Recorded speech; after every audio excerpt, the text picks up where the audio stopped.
Namaskar,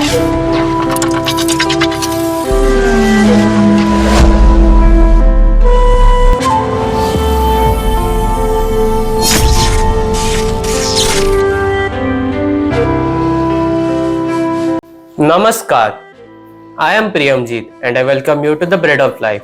Let us look to the Holy Bible. 1 Chronicles chapter 15 verse 1 to 29. The main head of the day is Dancing King. David built houses for himself in the city of David, and he prepared a place for the ark of God and pitched a tent for it. Then David said that no one but the Levites may carry the ark of God, for the Lord has chosen them to carry the ark of the Lord and to minister to him forever. And David assembled all Israel at Jerusalem to bring up the ark of Lord to its place, which he had prepared for it. So David and the elders of Israel and the commanders of thousands went to bring up the ark of covenant of the Lord from the house of Obed-Edom with rejoicing.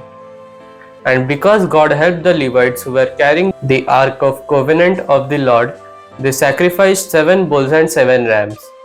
David was clothed with a robe of fine linen, as also were all Levites who were carrying the ark, and the singers and Shemaiah, the leaders of the music of the singers.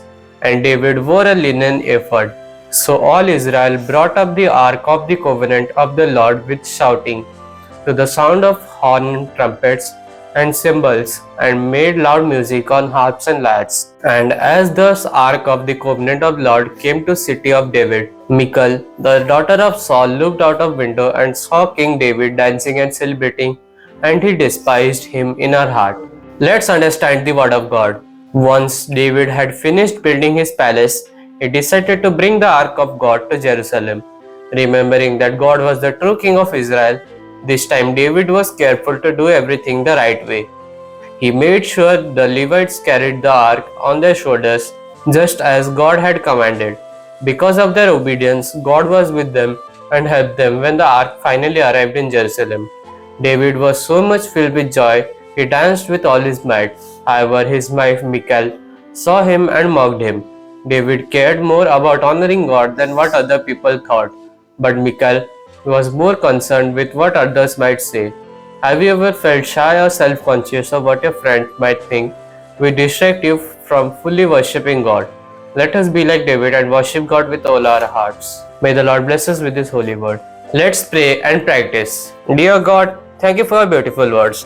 God, please help us not to be ashamed and worship you with our whole heart. In Jesus' name I pray. Amen.